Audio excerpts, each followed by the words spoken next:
That Oh the my! guy says to me, hey, we're on. Oh my goodness! And we're live already. Welcome everybody to the EriDan Film Festival. New time. Monday night at a new time. Getting more into the prime time hours, at least here on the East Coast. More in the dinner time hours for you on the West Coast. So you could eat while you do this, right? I have a sandwich downstairs. Well, that's fantastic. Well, I think people should grab their whatever they're having for dinner, or a late night snack, a tub of popcorn maybe. Because I think this is going to be a lively conversation tonight. Some very interesting movies as we begin the first ever holiday film festival here on the live stream. I'm excited. I'm excited to hear how this goes. It will be fun. And the first thing we're going to do is we're going to do the show opening as we do. As we do. And then we'll start talking about two different movies tonight. Let's go. Let's go.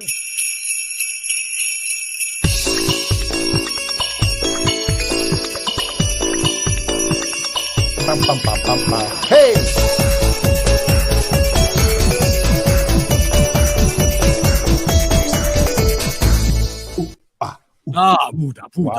Buddha. Yeah, right.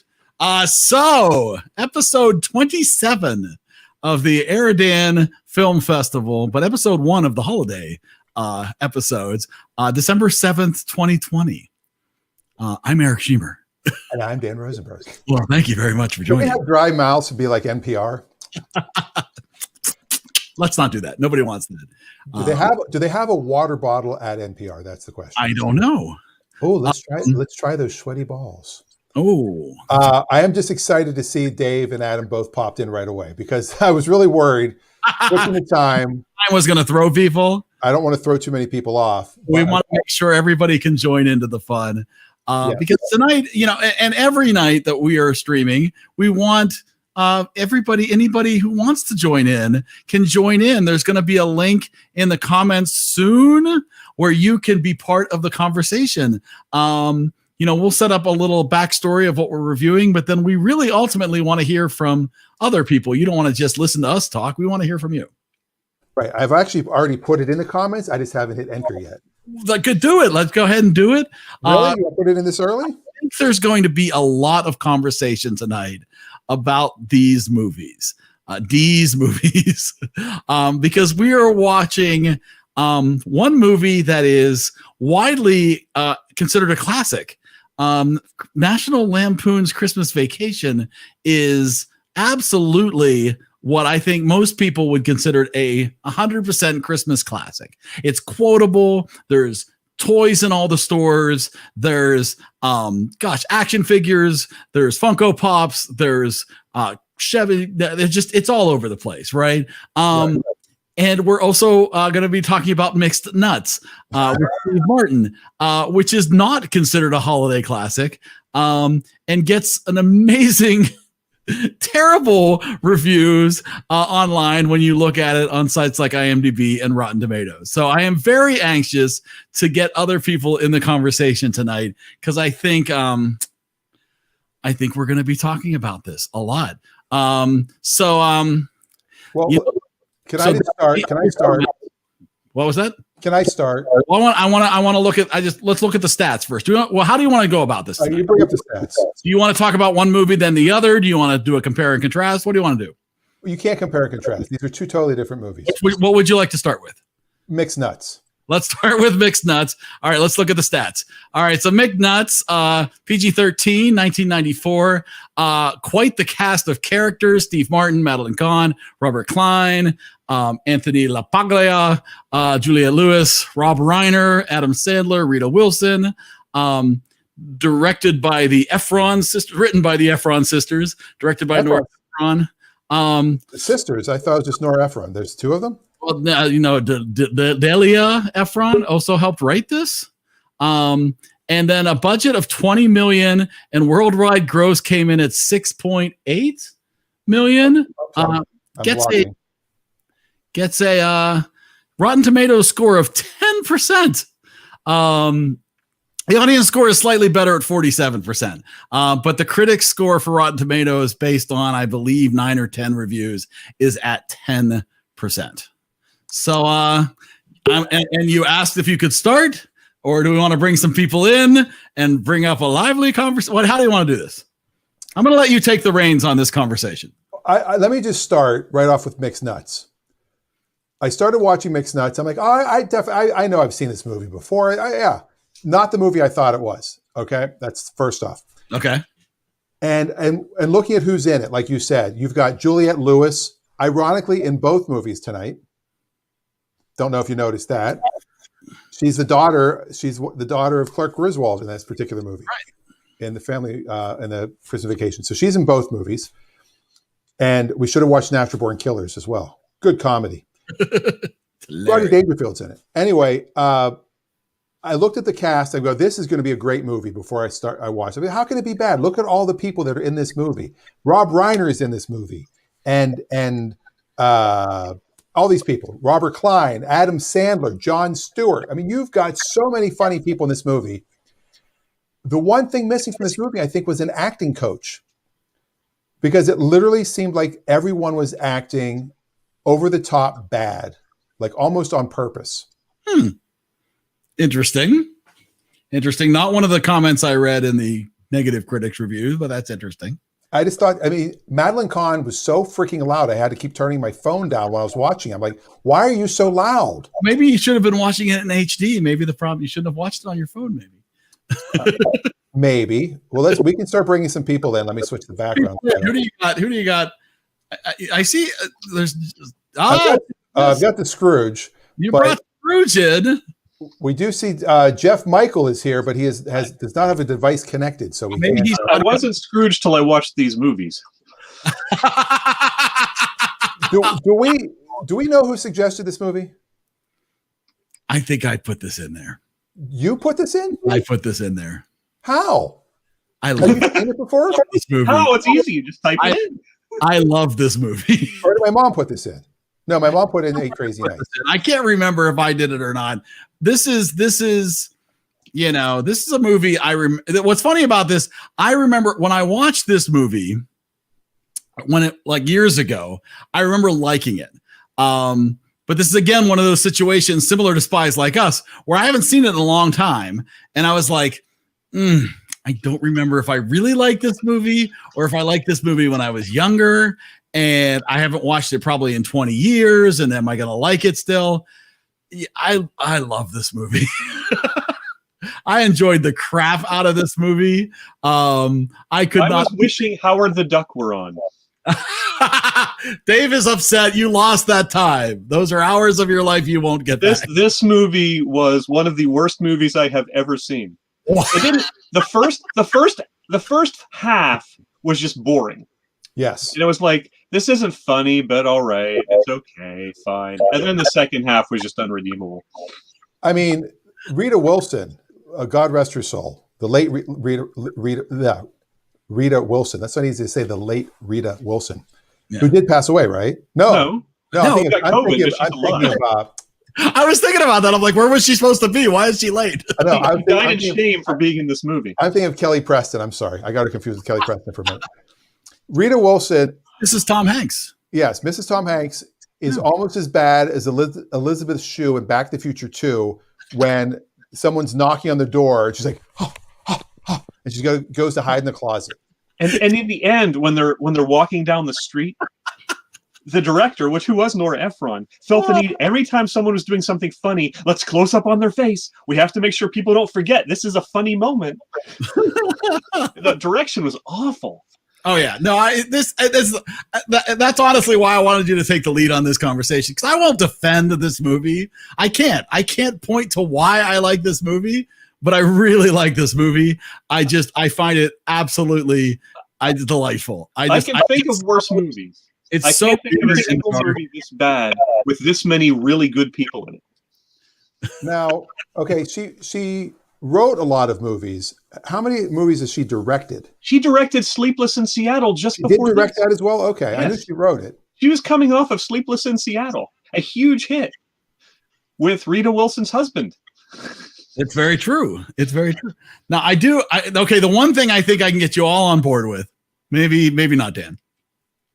the soundtrack for this movie is fantastic. Okay, There were some good songs. Right. Yes. It kicks right off with like Fats Domino. And it's like, and If this were a CD, I'd have been happy. and they do have it is available on CD. There is an official soundtrack. And so for me, like it's a lot of my favorite Christmas songs, and some of my favorite versions of Christmas songs are in this movie. And so I know there's just part of it that it kicks right off with Fats Domino. I'll be home for Christmas, and it's like I'm just instantly like, yeah, I'm in. This is good. I thought it kicked off with the Spinners version of White Christmas. Or is that the Drift? That's the Drifters, right? It does kick that the Fats Domino, but the Drifters, yes. But either way, I'm in. I love it. So Anthony LaPaglia is my second favorite LaPaglia brother. How about that for bad? Like Jonathan, who starred in the TV show 7 Days, is my favorite LaPaglia brother. And this is the Adam Sandler that everybody imitates. This is the Adam Sandler. Oh man! First off, also Steve Martin with dyed hair is similar to any movie that Robin Williams has a beard in. Oh man! It's not a comedy usually. And for his very brief scene, Gary Shandling was mildly funny, turning off the exit light. Gary Shandling had turning off a ball. He was on for 30 seconds, and that part of the movie was mildly funny. Stephen Wright, very funny cameo. For his 30 seconds, yes. Yes. 30 seconds, right? Hit the clicker, bang, yes. The longer someone was in the movie, the less funny they were. That was the formula. Yeah. Yeah. I don't know. Me and my wife both. This is one we absolutely agree on. We both love this movie. It's clear that we were meant to be together because it is. Because you are mixed nuts. We are mixed nuts. It is. I'm sorry. I laugh every time at the Adam Sandler song. I can't help it. Many things for me to wonder. It's like I'm watching a parody of Adam Sandler, though. It's so stupid. It's so stupid. I agree. It is. It's so stupid, but I love how stupid it is. There's a lot of stupidity, but it's not. I love Madeline Kahn. She wasn't funny in this. I love Steve Martin. He wasn't funny in this. This is proof that just by getting big names on a production, it's not going to be successful. And Nora Ephron has written some great stuff. Yes. And she plays Rob Reiner's wife, right? In this movie, isn't that who drives away in the car, or the girlfriend when he's the veterinarian? I think so. I'm not totally sure. He even calls her Nora. Yeah. Let me look at the credits. I believe that was her cameo. I had a feeling I might. Yes, Adam, you nailed it. Well said, Adam.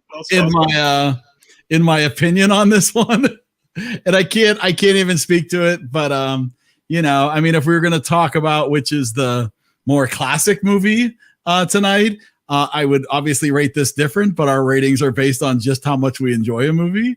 So I know I'm going to do my best to keep this out of the trenches because I really do. I love this movie. I might give it a second chance at some point because I know your style of comedy and mine are very similar. We can't have. And I might have missed something, but then again, you don't like Woody Allen movies. So. I don't think you missed anything, Dan. Okay.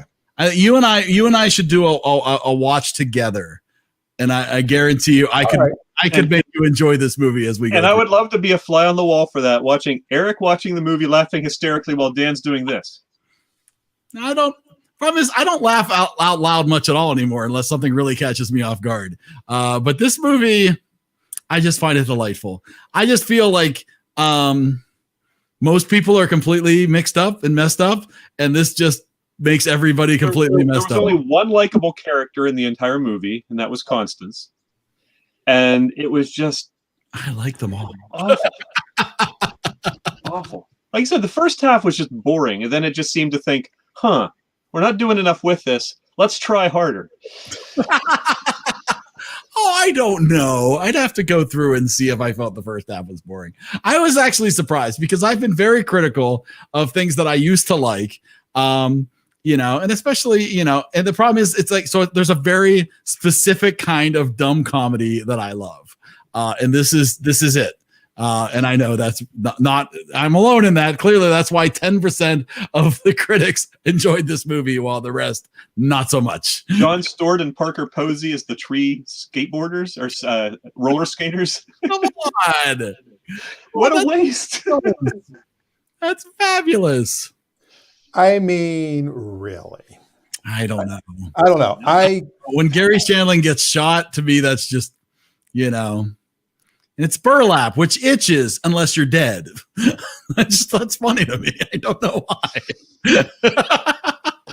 In the right context, that joke could be funny. In this movie, it wasn't. Because by then you were already so fed up with these characters. Really? And you knew what was going to happen. Just like, okay, come on, get it over with. I think Lorne Michaels once was famous for saying, "Let's do it again, but let's make the jokes funny." Now, I don't want to say the ending just because Jeff Michael made a comment to me that he's never seen it before, but now he wants to. But did you really? I mean, it's not a twist, but did you see that coming at the end about Gary Shandling's character? You saw that coming, or not so much? Which part of it? Because you already said he got shot. I did say that he does get killed. I do think he got killed. I revealed that part, but I didn't reveal the next part where we just, found out who he was. The only thing that made that obvious was they clearly set that character up in the movie. Oh, yeah, there was resolved anything about it. So you're waiting for that to resolve. So, because like any bad movie, you never lay a breadcrumb that you don't pick up. What's funny is, I don't know. I was in a really good place when I watched this and really found it quite enjoyable. But well, do we want to, since we're hitting these completely separately tonight, do we want to do a vote on this one and then we'll move on to our next movie? Yeah, let's just get the rating out. All right, I'm going to go. Okay, now be fair. I determined my rating before we got on, and I don't want to hear anybody else's rating first because my rating is not based on trying to pull this out of the dumpster. I was curious to see what other movies I've given this rating to before I 100% committed to it. So I'm looking over some of my other movies. Let's see, right above Back to the Future. Yeah. So. So I show our ratings board. So if you've never gotten a chance to do this before, if you haven't had a chance to do this before, we take your ratings 1 to 100. We add them all together. We average them out. Here is our rating system. Ultimately, this is no one person's ratings for all these movies. I've rated some movies very high. I'm trying to remember what I rated This Is Dolomite. Dolomite is my name. I gave a 90. I really did enjoy that one. I'm giving this an 87. I love this movie. And I would watch this movie again tonight because I would watch this movie again tonight if I were tied up and my eyes propped open like Clockwork Orange. I could arrange that. I would watch this movie again tonight if I was given $1 million or something. So there's my ridiculous rating. I know I'm off the charts here from what other people are going to be giving it. So here comes from the viewers here. Adam gives it a 20. That's the lowest I think we've ever gotten for anything. Although I'm going 25, so I'm going higher than Adam. Wow. Yeah. Harper gave it a very generous 30, she said, right? A generous 30. Generous 30. So we have a 20, a 25, a 30. Because of the craft of writing a movie and the actors that are in it, I'm giving them a few more points than they deserve. But Howard the Duck was what, a 41? You rated Howard the Duck a 56, just for the record. Okay, wow. But what is Howard the Duck overall? 41? Something like that, yes. 41. Yeah, so that's the watermark of shit. So I'm going to give this a 40. Okay. Wow. Howard the Duck is the level that the outhouse has risen to. Yes. No, I need to. So Dan, we had fixed part of the spreadsheet last week, but apparently not all of it. You just have to reformat them all for numbers. I just need to hold on. Maybe if I can do this. Hold on. We accidentally made some text. There we go. All right, so that I fixed it, and we are looking at a 43 even. So we need one more voter to get it down. Come on. No, my mom, I think liked it. My mom hasn't voted yet. I'm going to give it a score. Oh, come on. We need your mom's score on this. It has no chance of getting out of next to last place. No matter what, they're not getting 270 electoral votes. Let's just put it that way. Sure, we might need a recount. Call in Giuliani once he's out of the hospital. Just to be sure, we might need a recount. I want to make sure I've done the math on this properly. Oh, wait, I did not do the math on this properly. Hold on. Well, 20, 30, 40, 80 is 120. No, the math is not 40. 170 divided by 4. 40.4. We desperately need your mom's vote. We're losing viewers, Eric, just so you know. I'm watching the numbers go backwards. No, that's not so good. Well, that's all right, because they're going to be so much more excited for our next conversation. So, all right, we'll text your mom and see if she has a vote, and we will move on in the conversation as we go. Jeff has commented in the comments to me privately that he just can't watch this now. Everybody's votes. I think I'm alone on this one. Oh, he said, I can't wait to watch this now. Oh, you can't wait? Is that what he said? Yeah, I can't wait to watch it. He also said, the surprise thing is, was he dead the whole time and didn't know it? Well, I wasn't going to spoil the movie. Well, did they do the Sixth Sense joke before Sixth Sense? Absolutely. There you go. So, all right. Dawn of the Mixed Nuts. So we will wait and see if anybody else has a number before the end of the episode. Comments before the end of the episode. We calculated Adam's vote very late one night. We didn't let him get a vote in. That's true. If Mom wants to join in. We will certainly let her vote if she watched this. But now we are going to move on to National Lampoon's Christmas Vacation, 1989, starring Chevy Chase, Beverly D'Angelo, and Randy Quaid. Written by John Hughes. Not spelled correctly on this graphic. He's Hughes. John Hughes. He Hugsies. Budget of $25 million. I was huge. The biggest star. $71 million. Rotten Tomatoes, 68% audience score, 86% positive reviews of people who love National Lampoon's Vacation. Dan, the floor is yours. Oh, well, first off, the fact that Juliette Lewis was in both of our movies tonight. That ought to be worth an extra couple of points. That she played the daughter in the third daughter in the third Vacation movie. And then she got pregnant. And yes. And also that the son was Johnny Galecki. Johnny Galecki from Big Bang Theory, and also Roseanne. I did not realize. I mean, I was a little shocked when I saw both of them. I would not have recognized them. What I think, Adam just made a point that I was about to say is for the third movie in a franchise. This, I think, is the best third movie of any film franchise. Really? Really? I think of all the film franchises. Return of the Jedi. Return of the Jedi is definitely not better than The Empire Strikes Back. But you're saying agree with that, but I'm not. So you're saying as relative to the other in the franchise? Yeah. Yes, others relative in the franchise. Third movie of any franchise. Well, yeah, right. It's better than Godfather 3. Godfather 3, Back to the Future 3, Superman 3, Gun 3, the third Bill and Ted movie. That's right. Face the Music. I haven't seen it yet, so I can't really comment on that one yet. Oh, Michael Menza says no. I don't know what he's saying no to, but I might agree with you. To this being the best. The best, relatively speaking, compared to the original. Let me put it that way. It's the best third movie compared to the original. Think about that. That might. The thing here with me is nobody except Eric and his wife likes mixed nuts. So the fact that I disliked mixed nuts is not surprising. Oh, Michael. Whereas people love Christmas Vacation, and I can't stand it. Oh, I loved it. See, I think it is a bad Christmas movie. I think it is above average for a Chevy Chase movie, but a bad movie overall. I agree with Dave where this is not a great movie. My 15-year-old son watched this and is like, wow, every joke you can see a mile off. And they even play wacky music to build you up. It's like, there's a joke coming. Here comes a joke. Wah, wah, wah, wah, wah.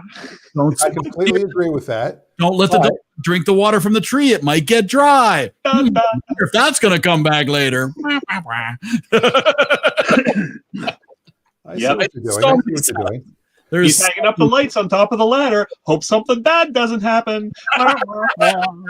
Oh, Michael is in the Michael Menza, I'm gonna recant what I said because Indy the Last Crusade and Rocky 3. Yeah. I'm not so sure about Rocky 3, but I'll give you. I mean, Rocky 3's got Mr. T. Is that the one with Mr. T? I believe that's Mr. T. Rocky. I think there's Mr. T. I think 4 is Dolph Lundgren. So yeah, you have the Mr. T Rocky 3. I mean, that's where I pity the fool came from. People think I pity the fool came from the TV show. But to your point, it is better than most third movies in a trilogy. Austin Powers Goldmember actually was pretty good.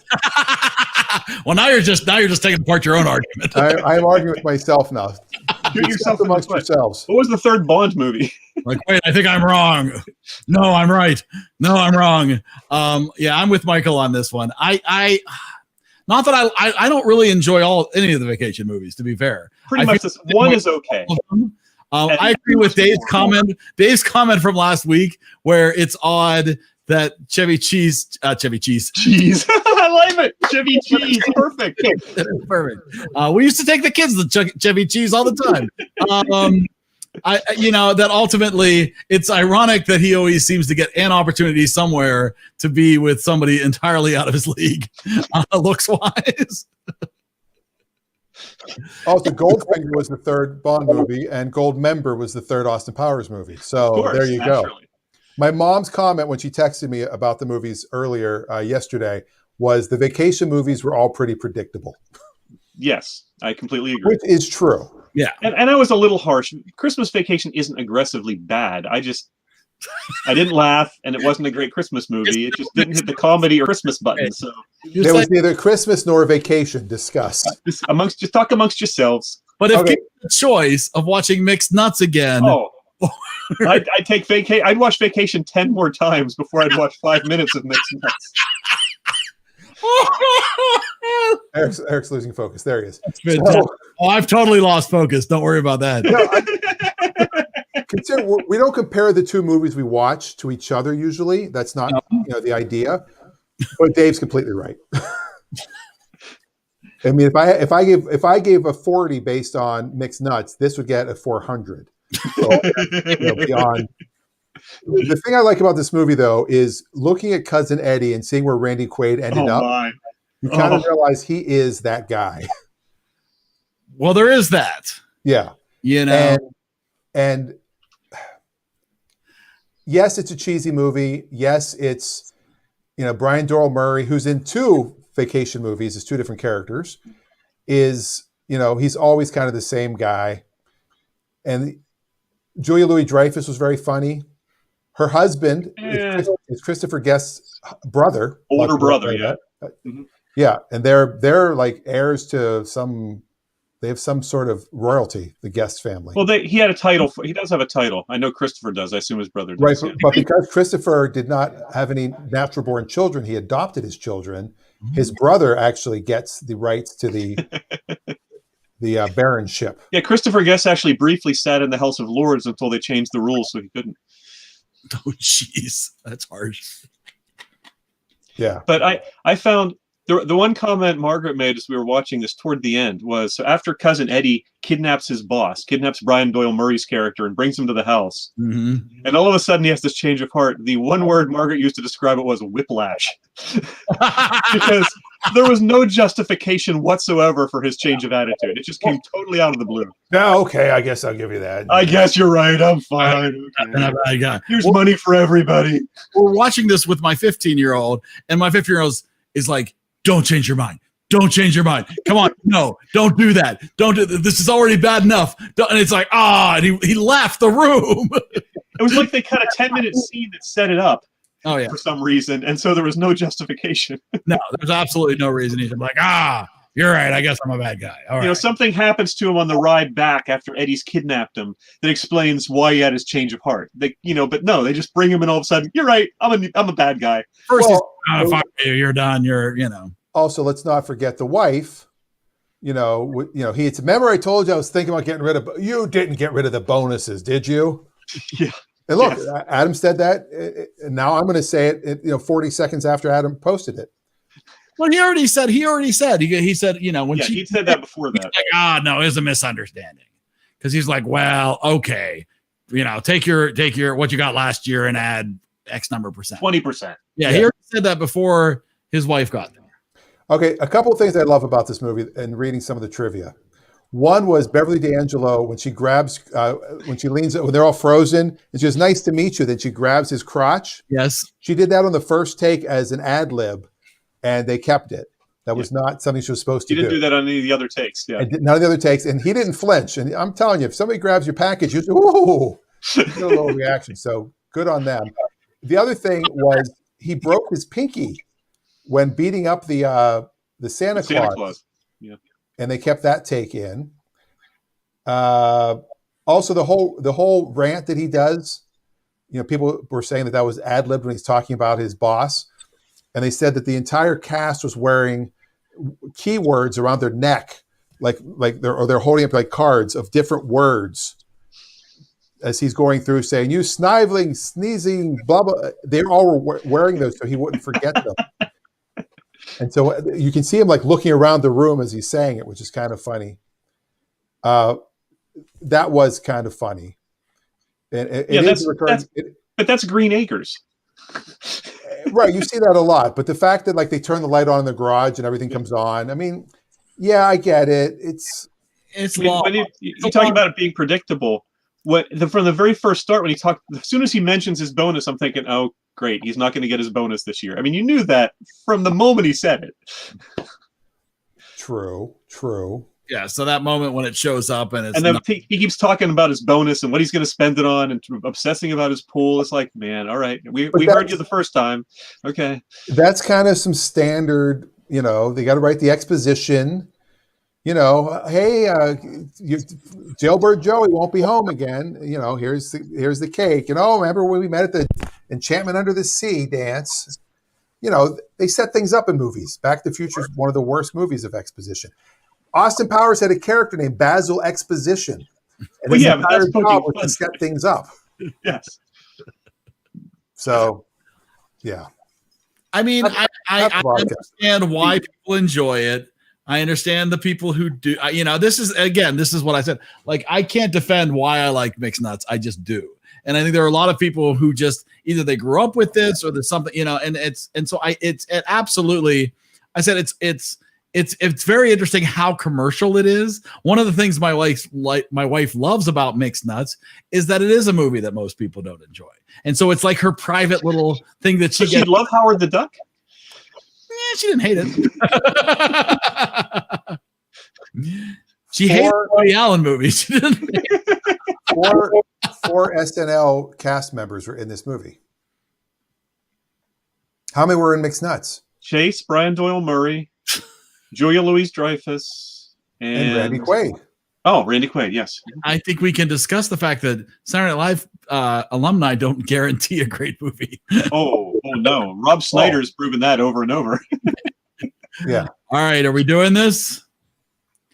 All right. We'll score this one up now. 1 to 100. You can post it in the comments what you think. You could also join in if you want to be in one of these little squares with us. We'll give you a square, and you can come in and you can tell me I'm completely wrong, or you can tell, go ahead, rip apart Mixed Nuts. Or the link is in the comments. It's not pinned in any of the comments except on my page because I don't know I can't pin it remotely through this. If you scroll up, you'll see it, or maybe I'll just post it again. How about that? And give people a link.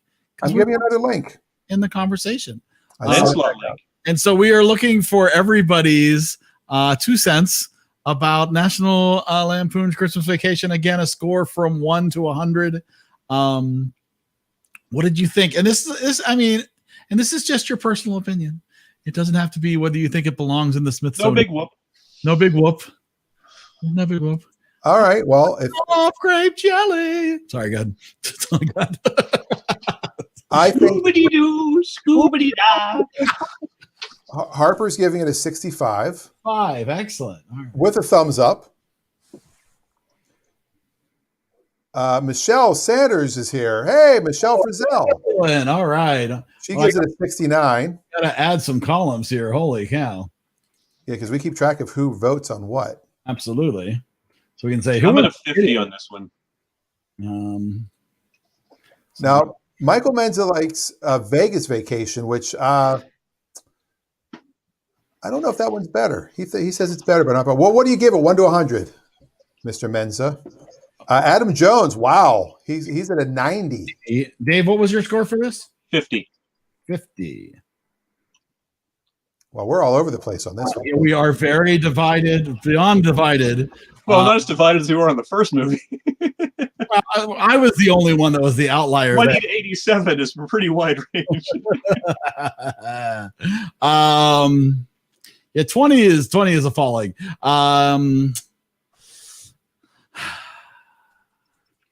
I'm gonna go higher than Dave. I'm gonna go 60. All right. Michael Menza gives it a 75. Or do you mean Christmas in general gets a 75? Yeah, exactly. Christmas Vacation. Okay. Dan, have you given a score? I have not yet given a score. But I this is one of those movies that when it's on, I will watch it. And that to me, that you get a little bump in score. I'm going with an 80. And I also freely admit that I have a bit of an anti-Chevy Chase bias, so that influences my score. I mean, Influences my enjoyment of movie season. Dan made direct reference to why you love this movie, so you implied that you love this movie. Who, me? Yeah, you. Yeah, I love it. I think it's a good movie. There you go. I mean, the original Vacation I like better. European Vacation I wasn't a huge fan of, and I think Vegas Vacation. Probably if I had to rate the vacation movies, if you're going to count just those 4, not the reboot, it would be the original, Christmas, Vegas, and European.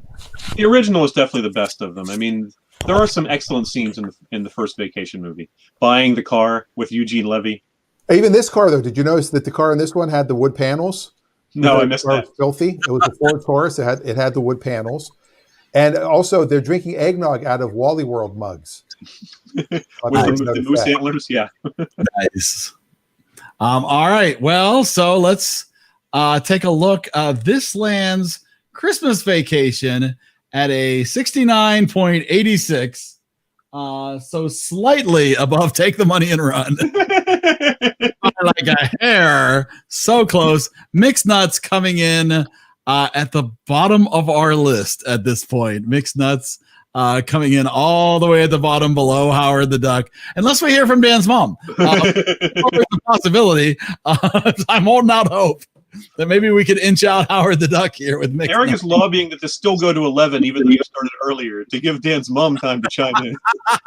Well, she's busy. She might have, things going on. She's a busy lady. Harper does have a point. Michael Menza has a question. Are we doing Christmas movies in general here or just vacation? So every Monday we do a different movie. And for the month of December, we're doing Christmas or holiday themed movies.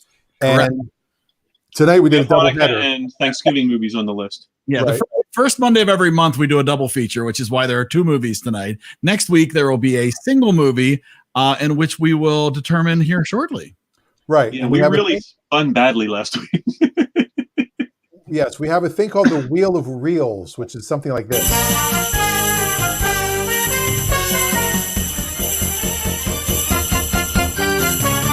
Ho, ho, ho! Feliz Navidad. It almost looked like there's a dreidel battling a snowman there. There is. Oh, that's the whole It's Fight tradition. Club. You don't know about the tradition. You're not Jewish. You don't get it. Kids, let me tell you about the dreidel and the snowman. Such a fight you wouldn't believe. Unbelievable. I'm still wearing my jacket, I just realized. Did I tell you? Did I tell you about the snowman? Look. Such a Do a snowman. little Jackie Mason. Oh. And then what we also do is we allow people to suggest a movie, and we Yes. put it on the wheel. Oh, the second movie tonight we already did, which was Mixed Nuts. So if you've ever seen Mixed Nuts, Michael Menza. Oh, he missed the Mixed Nuts. Man, he can always rate that movie. Yeah, if you want to watch Mixed Nuts, if you've seen Mixed Nuts, you can give it a rating. It did not do well. You can watch it quick. We'll wait. If you just watch the good parts, you'll be back in 5 minutes. Oh, ow! Wow, why would you say 5? Well, you have to spend the time to cue it up, and Oh, fast forward is an instant. so Liev Schreiber his dad lives on Bainbridge Island, and apparently his dad kidnapped him for many years. His mom, there's a weird, the guy that plays the transvestite in the movie. There's a weird who's also Ray Donovan. There's a weird backstory to Liev Schreiber, which I couldn't find online, but his dad. That's a great spectrum of roles there, from Mixed Nuts to Ray Donovan. Yes. So Michael Menza saw it once years ago. It's unwatchable. I saw the movie once. Once. I knew I was going to be alone in this, and I love the fact that I'm alone in this. It's like my own private, Hell. Yeah. If I could enjoy hell that much, I'd be okay. It's one of Dante's levels. There was Mixed Nuts, Howard the Duck. I feel like Mixed Nuts needs to get away from Howard the Duck Waterworld a little bit. But I guess I'm alone in that. So the Postman. Alone in my nuts. Okay, so let's take a look. What's the name of our wheel picker? You have the wheel. What's it called? I forget. Picker wheel. There's a thing called bookmarks. Pickerwheel.com. The fine folks at pickerwheel.com. And their sister site, pickernose.com. Absolutely. Why not? Everybody can play. So we have a list already. So if we're going to show you the list. If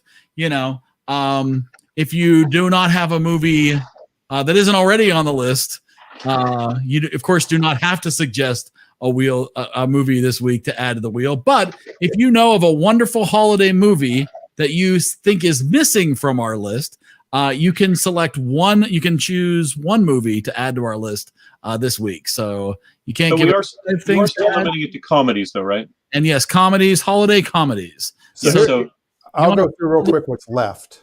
So not It's a Wonderful Life, for example. Right. It's a Wonderful Life. It's not a comedy. No. We've got Home Alone, Elf, Scrooge, The Night Before, 8 Crazy Nights, The Santa Claus, Little Fockers, Christmas at Pee-wee's Playhouse, not a movie, but still we're going to count it, Planes, Trains, and Automobiles, Bad Santa, Arthur Christmas, and A Christmas Story. That's what we have as our choices. So Michael Menza, if you want to add to any of those, or anybody watching right now, put in the comments a movie you'd like to add. Week, you can add a movie to our wheel before we spin. Yes, and once we spin, we discuss next week. And while we're waiting, I wanted to share. I'm gonna decorate my background with some my holiday background, different things. I've got my Franco Harris Immaculate Reception Christmas ornament. Nice. I don't have a tree back there yet. I also have my Back to the Future flying DeLorean. And look, it lights up. Oh, that's fancy. Yeah, so I'll have that. Very fancy. And then my microphone fell off again. That's why I'm trying to get a new microphone. And then I also have my Festivus pole.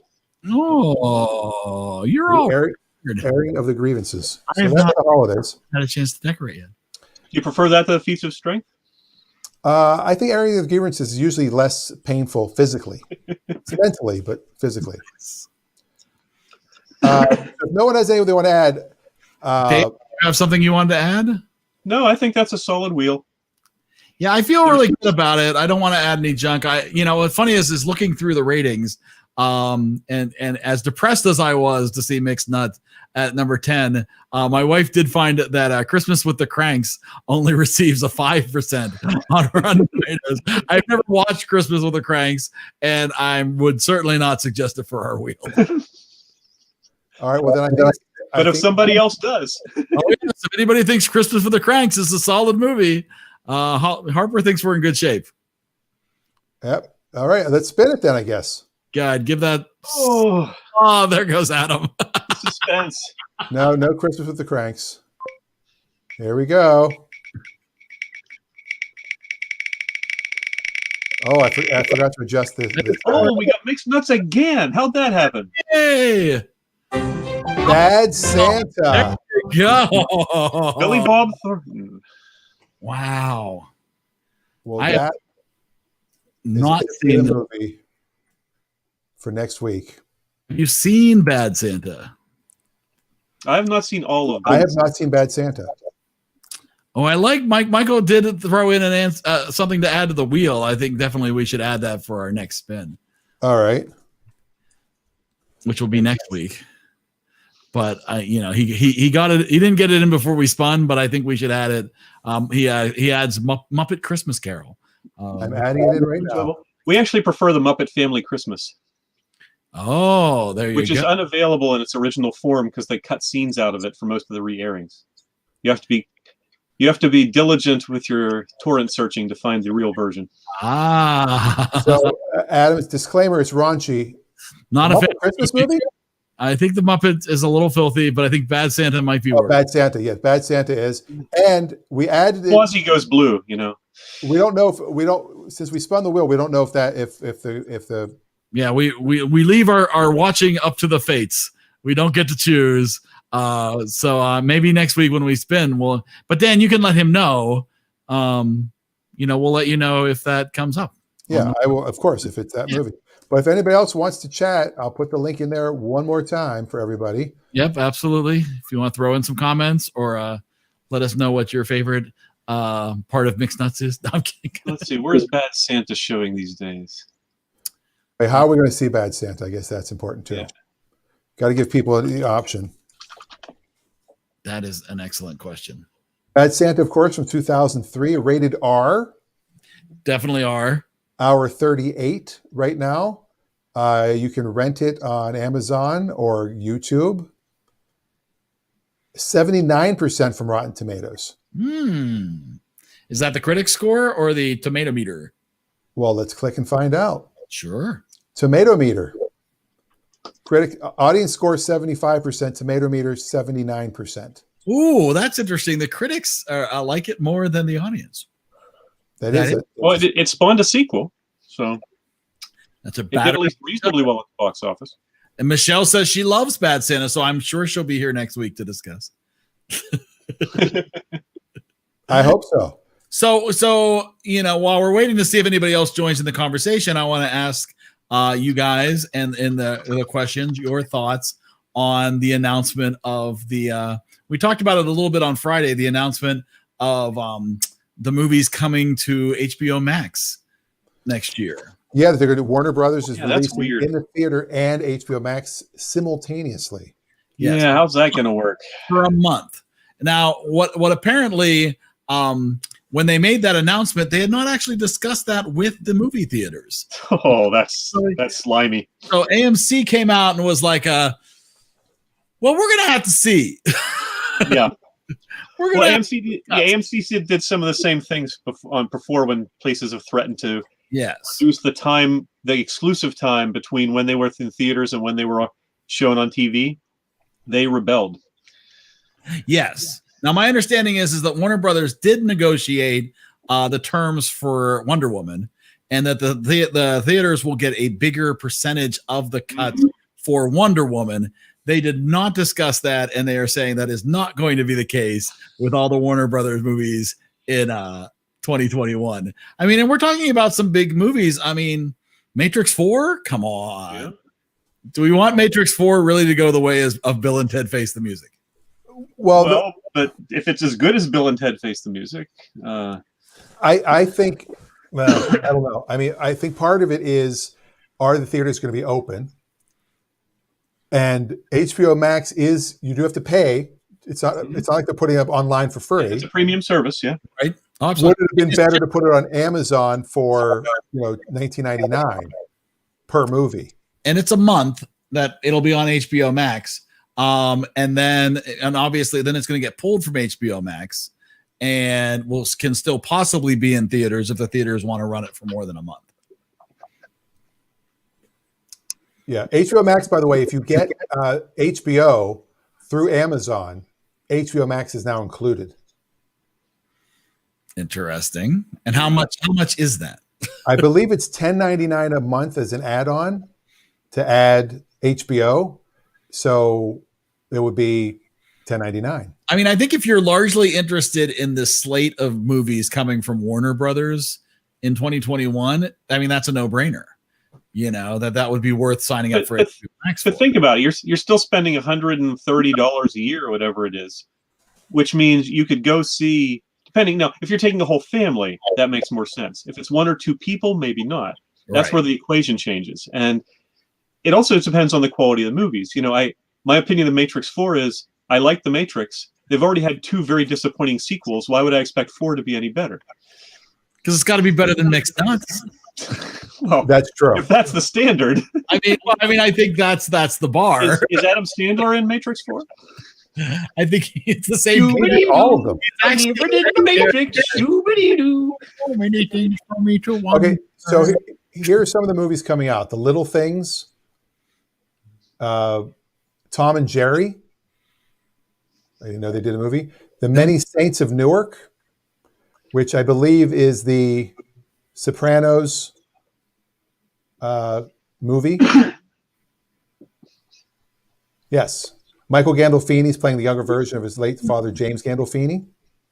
So that's kind of interesting that film is going to be available. Reminiscence. What was that again? Reminiscence. Oh, Reminiscence. Is that with Chevy Cheese? Chevy Cheese, yes. He always does those. That was his big Fletch thing. You know, Dr. Hoffer, John Cocktoson. Godzilla versus Kong. Well, Isn't that- that's going to make me I shell believe out my that's- money. I believe Yeah. Debbie Gibson and Tiffany are in that one. I think so. That's Megatroid versus Kong. Drada versus Snowman. Yeah. The Conjuring, The Devil Made Me Do It. The Heights. Space Jam, A New Legacy. Oh, it is the Space Jam sequel. There, that's done right there, man. That's a slam dunk. The No Su- pun intended. no, that's pun intended. The Suicide Squad. Dune. King Richard with Will Smith. The Matrix 4 is December 22nd, 2021. It's the Christmas movie. This deal will not be going on by then. Theaters will be Of the reopened. movies you named, there's one I would be tempted to maybe see if the reviews were good enough. Judas and the Black Messiah. That's Mortal Kombat. Oh. Is that going to be as good as Street Fighter? Those Who Wish Me Dead. Malignant. Cry Spice Macho. World 2. And that's it. That's what they're coming out with. So honestly, You're not buying it. Michael points out that it can be $14.99 a month if you get it directly, $10 a month if you go with an AT&T family plan. National Lampoon's Pandemic Vacation. Yeah, I don't think so. So wait, so it's $14.99 a month for HBO Max, but it's only like $10.99 a month to get HBO through Amazon Prime, and then it's included. So that might be the cheapest way to go. you got some options there. Yeah. Well, if you're good at math, So for Train Leave Chicago, I mean, I think for people who are anticipating not and being overly excited to return to theaters, especially early next year, even if the theaters are open, I think that was the point that Warner Brothers was trying to make, is that we don't think this is actually going to be taking money away from the theaters. That money is already lost. Those people who aren't ready to go, they're not going. So this is another opportunity for them to see these movies, because nobody's going to say, oh, I would have gone to the theater, but if it's at home, I'll watch it at home, because people love the theater experience. Those people who are excited enough to go to the theater are going to go as soon as they feel safe to go. I partly Yes. agree, but if that were their primary motivator, they would be drive people toward pay-per-view or something like that. They're trying to drive subscriptions to HBO Max. Well, yes, definitely they have a stake in HBO Max, and so they're definitely using this to help promote the service. and I believe AT&T is also, it's all the same company, right? That's why AT&T is tied in with it. Doesn't Warner own AT&T? Sure. AT&T, didn't they all merge at some point? At some point, then they sold off pieces, and I don't know who owns what anymore. Personally, I love going to see movies. I love the movie theater experience. Around here, it's not as good, to be honest. I mean, the island, we have a nice little theater here, with a little five plex. And We also have a Regal Cinema across the bridge, which is nice, stadium seating. But for me, you go in, the smell of the popcorn, the people, the previews. The sticky floor, the people It's not sticky anymore. talking, the person next to you on their cell phone. It's all an experience. I love the movie. To me, the movie experience is like larger than life. Sitting and watching it on TV at home is just not the same. But Exactly. But I'm not going to the movies right now. A, because it's closed. And B, I don't want to die of COVID. you're not going to go see Wonder Woman in the theater just because you love the smell of popcorn. I'll risk death to see Gal Gadot. Come on. No. This is, and so I feel it's odd that they've announced the full year is going to be this way. I understand the per movie option. I understand we're doing this with Wonder Woman. We're doing, what I mean, because I feel like there are some people who are definitely upset that they're just not holding off on Wonder Woman the way that they did with Black Widow, that they pushed Black Widow back from last May to November and now to next May. Well, there's what Disney did with Soul, where they're going to show it free on Disney Plus on Christmas Day. And that was going to be the big Pixar movie for the year. Right. But I guess there's 2020 jokes in there. But here's the amazing thing you can do, though. You can still release things in the movies, theaters when they reopen, and people will still go. Some Because percentage. they're like, will. I watched it on my phone. I'm going to go see it on the big screen now. Some people watch movies on their TV, Dan. Have you ever considered this? Oh, wait, my mom's back. I I know. love movies too. I've missed them. Mom, you didn't score your 2 movies. Eric needs your score for. Yes. You have 4 minutes left in the show, and my mom is back. She's coming in the last second to give some ratings for To give a 15. Mixed Nuts and Christmas Vacation from 1 to 100. Yeah. I miss going. Oh, it's finished. Okay, I'm like, Yeah, I going. agree. I missed the movie theaters as well. And if they had announced for the first half of the year with something along the lines of, we're not expecting the vaccine to be in wide deployment until the second half of the year, so for the first half we're going to do this, I don't think they would have gotten nearly the backlash they did. But to announce it for the whole year makes it like a very calculated, But I we're also wonder trying to claw back profits from the theaters move. But also, how many people are getting to sign up for HBO Max by doing that? Yeah. Michael wants to know what's tomorrow night's topic. We're not on tomorrow night until everybody's locked down again. Then we'll go nightly like we used to. Yes. But right now, We won't be back until Friday. we'll be back Friday, and it's open call, open phone. So You can talk about anything you want, and we play games. If we you have ever lots of games. on a Friday, Please join us, Michael. Michael Menza, by the way, a comedian magician that I've known since Orlando, 1998. So 22 years I've known this guy. and he mentions that he has a YouTube page where he talks about movies. Yes, he does some really funny reviews and some nice He provides reviews. the link in our comments section. So if you're interested in more movie discussion, you can check out. You can check out his YouTube page. Just go to the links, and you can check out Michael's. Or you can write that down if you want to write down that. Okay. Yeah, I can't link it. I can't type it in from here, but So yes, links. Mom, we need some ratings from you for Mixed Nuts and Christmas Vacation if you have seen them both, and we will. there is- your tallies There is in. no topic then for this Friday. It's wide open. Yeah, last week we talked about Saturday Night Live, which was fun, but I don't really know. So, okay, I mentioned one thing that I want to do at some point. Eric got a little nervous by it, but I have at least 2 really pretty big connections to Seinfeld that we could do a Seinfeld, like Fred Stoller. I flew him up here to do a thing for cashforcars.com. We did a little commercial, which I can put the link up if I can find it. And oh wait, hold on. I guess I should have hold on before I say any of this. Hold on. Thank you. I almost Yes. missed the name drop. Yeah, that was Yes. So Fred Stoller, who wrote on 2 episodes of he wrote for a whole season, but 2 episodes, pretty well known episodes, and he was in one episode the following year, and then another guy who's a friend of a friend who wrote like for 7 years, 7 seasons. He was one of the writers, and then created that show. It's Like You Know. I could probably get both of them to call in and discuss Seinfeld. If you want to do like a big, let's talk about the 180 episodes universe of Seinfeld. I'm not nervous about it. I would just like time to prepare. There's a lot of episodes of Seinfeld I've not watched for a very long time. How long will it take you to binge 180 episodes, Eric? I'm thinking.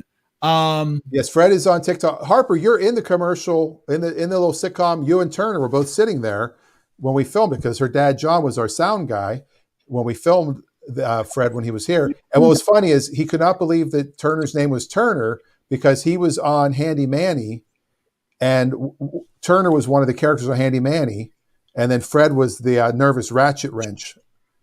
I forgot the ratchet wrench's name, but he's like, the guy, his name is Turner. I can't believe his name is Turner. He was amazed by that. All right, Eric, here's the good news, bad news for you. My mom went right down the middle for both. 50. It's 50-50. She felt it was right up the center. Which, if they're equally good or bad. Which does have a dramatic impact.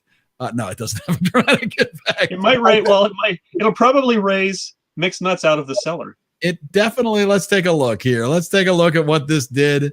It actually moved Christmas Vacation to a 67.38, moving it below Election. The Bellboy. A Bellboy. Wow. Yes, and slightly above Election. And it does move Mixed Nuts up to an even 42, making it slightly above Howard the Duck. Thank you. Honestly, I don't think it's the worst movie we've ever seen. So I do kind of agree with that. And just to show you how diverse our audience is, Harper thinks Seinfeld is a great topic. Yes. Adam is meh on Seinfeld. Sorry, guys. So maybe we could make Adam more of a fan of Seinfeld if we did. And this won't be this coming week. This will be in the future because if we have guests like that, we'd have to set them up. Have scheduled so we know what's coming, and so we could do some research. There's nothing worse than like I've attended cons before, and one of the worst things you can do for a celebrity, and I've seen this in person, and it's very uncomfortable, where somebody's there watching the panel because they were a fan of the Dukes of Hazzard. And maybe they're huge John Snyder. No, maybe they're not huge John Snyder. But they love Tom Wopat. So yeah, exactly. They'll be up there talking about Catherine Buck. They'll be talking about Back to the Future. No, they wouldn't do that. That'd be stupid. Talking about the Dukes of Hazzard. Back to the Duketure. And then, and some people will be making references. Super fans will be making references to albums and movies that John Snyder has directed or participated in or been in since then. And then somebody in the audience just during the question goes, so what have you been doing since Back to the Future? I mean, since you've been doing since Dukes of Hazzard. And there is an awkward silence in the room where it's like he's been talking about the fact that he has done so much since being Bo Duke, and he has a huge career beyond that. And I would hate to get Fred Stoller on. It's like the Galaxy Quest moments when they're at the con. Yes, So I feel like I would like some time, some notice to make sure that I can. I will never surprise you with a cameo appearance of somebody. Oh, but I will say, even worse is when you go to a Comic-Con, and no offense to Danny Bonaducci, who I could also get on because he does morning radio here and we worked at the same station. You got both did that at the same time? I was right. I was hovering right over it.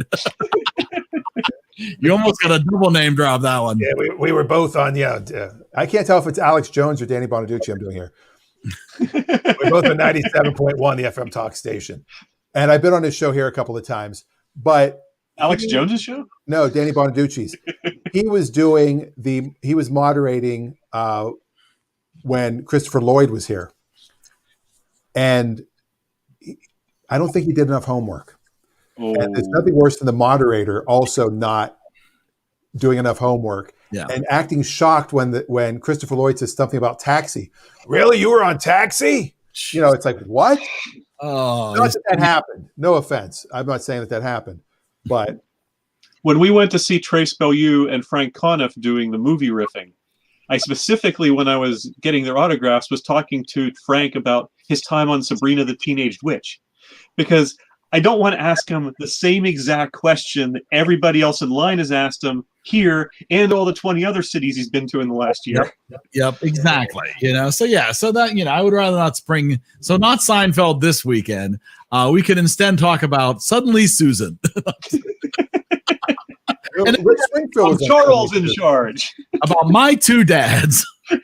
Two guys, a girl, and a pizza place. Oh, that was a classic. 8 Simple Rules for Dating My Teenage Daughter. Ooh, that also, again. I was watching some stuff about Three's Company the other day. I just went down a rabbit hole and The Ropers. Oh, the Ropers. Jeffrey Tambor. Hey now. Adam Jones says this. His take on Seinfeld is that while it had funny moments, the episodes were formulaic and kind of the same every episode. I could not disagree more with you. Yeah. I will disagree with that. Here's my problem with Seinfeld. And I love Seinfeld. And so I don't have a problem with Seinfeld. You and I watched it before anyone else. I remember we were innovators. We were hipsters. We were the hipsters. 1989, we watched the first episode. We were 100% into Seinfeld before it was a thing. But I will say that towards the end, they lost all touch with reality. Yes. And there were more caricatures of their original characters. You sort of lop off the last 2 seasons or so. Yeah, it was Larry David left. outlandish. It was so outlandish that it was no longer, I mean, not that it was ever quote unquote based in reality, but it was an extreme take on reality. And it just became so unbelievably ludicrous every episode that it's like, you couldn't behave that way without getting arrested or shot or punched. Or Most of their funniest moments were based on something that happened to one or another of the writers or someone they knew. So a lot of that was, the master of your domain and all that stuff. Those were based on real events. Yeah. Michael Menza, good topic. If you'll call in on Friday, you can join us. I think this could be a great topic. Is you take The Office, you take Steptoe and Son, you take Man About the House. Yeah. If we can find the original British versions. I have not seen any of the original versions of these shows.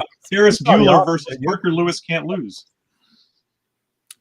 There you go. Well, I mean, I said Friday, I think Friday tends to be our open mic night. So, I mean, obviously we can jump and talk about any topic. So, Michael, please join us on Friday. And we're now at 6:00. This was going to be my next question, is now every night at 6, not every night, but every Monday.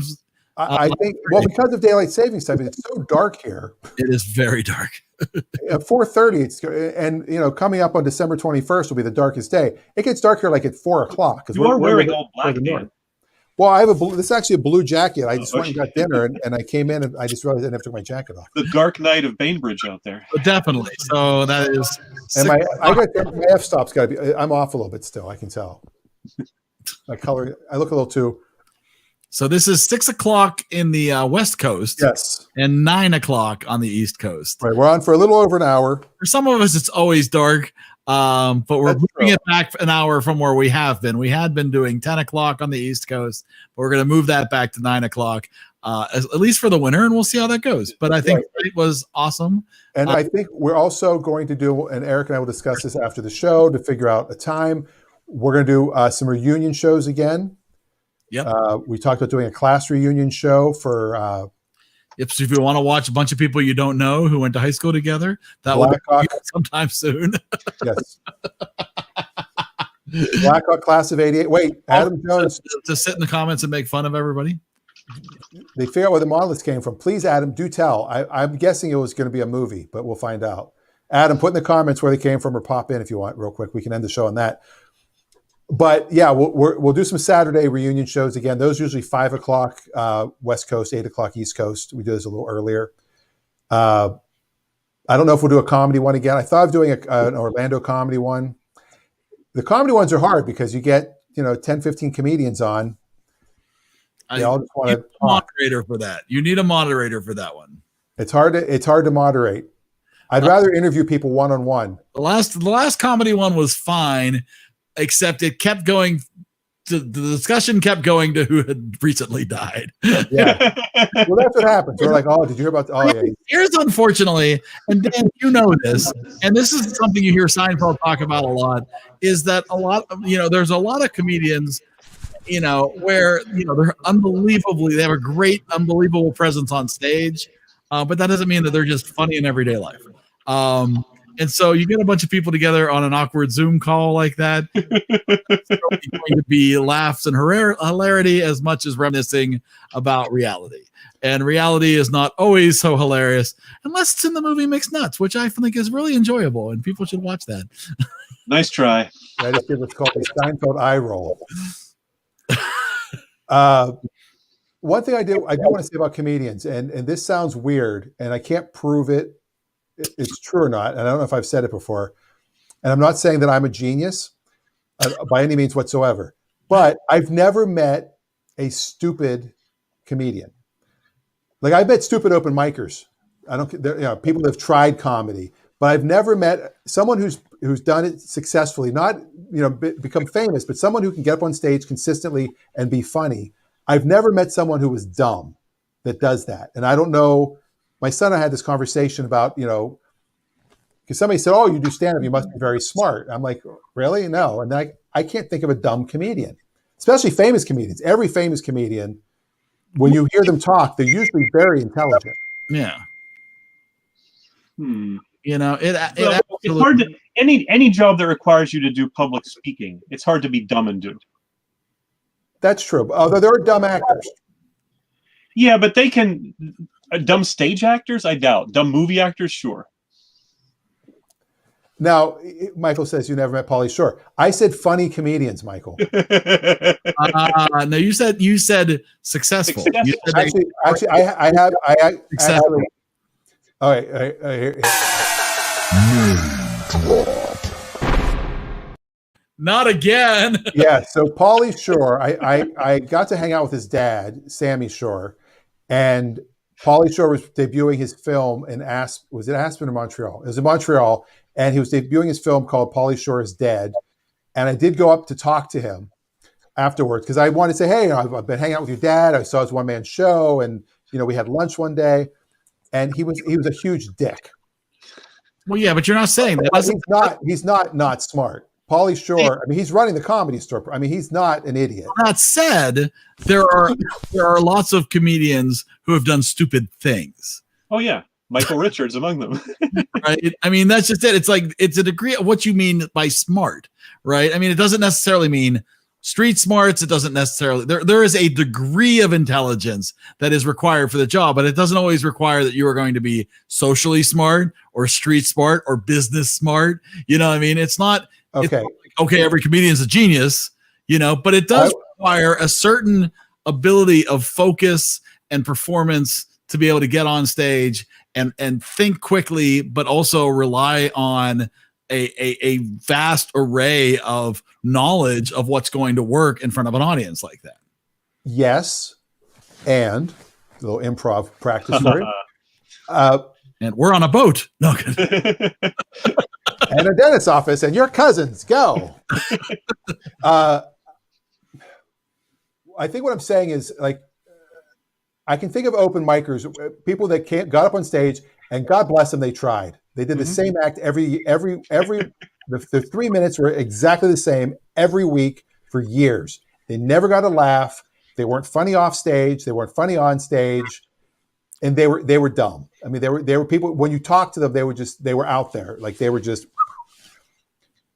I can't think of a comedian that I've ever talked to where I've been like, God, this guy's an idiot. What about the Dice Man? Andrew Dice Clay is a very, very smart guy. Andrew Clay Saperstein. That was all a routine. That was all a bit. Yeah, look at him. He also has been a bit of a jerk at times. He doesn't have a reputation of being the nicest guy in the world. A jerk. You can be a smart jerk.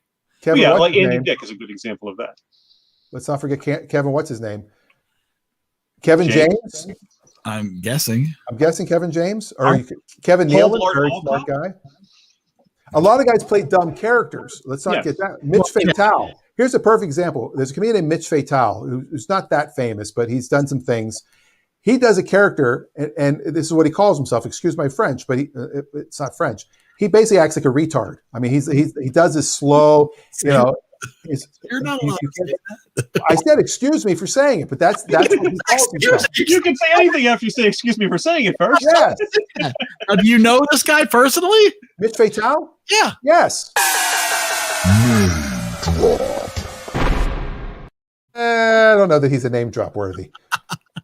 But he does a character that is, he sounds like he's special needs person. Thank you. That's so much better. Thank you. Please. Okay, the word retard means to slow down. If someone is slow at learning, if they're slow-witted, they were called retarded. I still don't think retarded is a bad word. Just like I don't necessarily think Just crippled because is a something's bad word. origin isn't bad doesn't mean it is not now a bad word. You can write your comments to Dan Rosenberg and Dr. Laugh. Yes. Oh my God, the guy in Orlando. Did he wear a pink jacket all the time? Ooh, I like that look. Kevin. Was his name Kevin? Kevin, what's his name? Oh, There have been Kevin, lots of Kevin Kennedy. Oh That's no! what you're talking about. Oh. I said successful comedians. Now it's out there. Kevin Kennedy is just watching now, and now he's Sorry, Kevin. And he was going to give it. He was going to give Mixed Nuts a 90. I know he was going to give it. And Dan, you knew Kevin Kennedy personally, didn't you?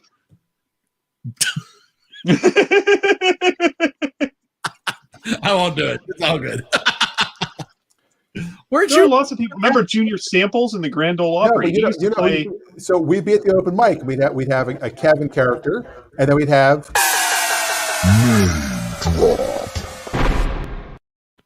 Daniel Tosh would come in. Oh, Tosh.0. Yes. So and he's another smart guy. Well, there you go. So I'm just saying, any conversation I've had with a comedian who's actually funny, who actually does it often, whether they're famous or they're just consistent, or they're just guys that they perform at the local club, they're at the Ha Ha Hut, every other week. Right. I've never really met somebody that. Okay. So people who are making a living, or at least a partial living doing comedy, tend to be very smart if it's the third movie of their series. If you tie it all together, I think you're right. Okay, I was trying to make the threads together there. That works perfectly. And Larry the Cable Guy, Dan Whitney, super smart guy. The guy that does the character. Carrot Top. And what do you? Thompson, another very famous, very smart guy. Maybe we'll do Comedians Net Worth on Friday night. Some of them will shock you. I think some of it will shock you. All right, Number 5 is unbelievable. All right. Well, we've gone into I don't even know how we got there. We totally. Well, we had to wait for your mom to save. You were sort of brainstorming about possible ideas for Friday. Yes. Now, I do want to share one final thing. All right. What do you got to show? And that is on the car show. We did not get to do our movie this week because we do a car movie. We just talk about the cars in the movie. And the Gumball Rally was the one. And Jake, who owns Jake's Pickup, I popped in after the show, and he's like, "Have you seen it yet?" I go, "Well, I haven't because I don't want to rent it. No offense."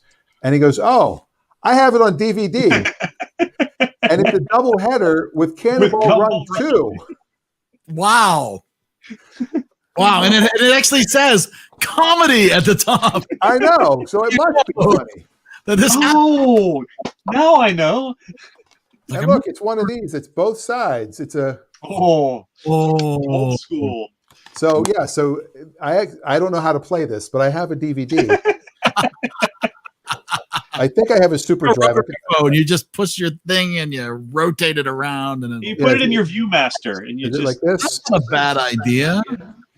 That'd be fabulous. So yeah, there's an app for that. You can point your phone at it and take a picture of the disc, and the movie will start to play. Yes. And now one final thing, a programming note, is we also do the Wheel of Reels in the regular weeks. Right. So the next 4 weeks. Yes, we will only be doing holiday movies throughout December. Right. And then we'll do the regular wheel feature in January to get us back on our regular footing. Right. I look forward to cleansing my palate with Bad Santa. We'll see if that happens or not. I don't know. I don't know anything about it. I know. I believe we have a copy, but I have never watched it. Well, there's also on Amazon. Michael Menza pointed out. That there is the director's cut. You want even more Santa? It's probably you can watch it 3 times with the 2 different commentary tracks. So, and we won't rate it, but if anybody wants to watch both movies and throw in a little comments about the sequel, I think this is probably your chance. So if you have additional free time over the next week, like some of us do, maybe you will take an opportunity to watch 2 movies this week. Yes. All right. Well, I think we've summed up our thoughts eloquently. I think very well done. Our nuts are thoroughly mixed. So make sure you go. Make sure you go to the EriDan Show on Facebook if that's not where you're watching this. Like, subscribe. Make sure you get notifications. We put all the graphics up there for it. If you ever want to track where our movie ratings are, those will be posted every week for you to follow along. And that's also where you can watch this show and on Friday night. Do you want to talk about the graphic you put up on the EriDan page? If you want to, yeah, that's up to you. Or it could just be a bonus for people who go watch. Yeah, you know what? Exactly. Perfect. If you go to the @EriDan Show page, you can actually see a very amazing picture.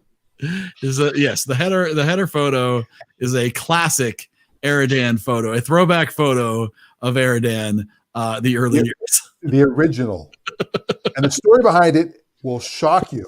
It will shock you. Maybe we'll talk more about that on Friday. We will talk more about that on Friday. Check it, download a copy, make it your iPhone wallpaper. It's fabulous. Yes. All right. Thank you, Harper. It's always a great show when we have people watching and enjoying. Yes, we love you all. And so go watch some movies, and we'll talk to you all on Friday. 6 and 9. Yeah, 6 o'clock on the West Coast, 9 o'clock on the East Coast. If you're in the middle, then subtract an hour. Yeah, exactly. Or add an hour, depending where you are. And we're going to get a new ending. This is the old ending. We're still working on it. The old ending. All right. We'll have a new ending, I promise. Bye.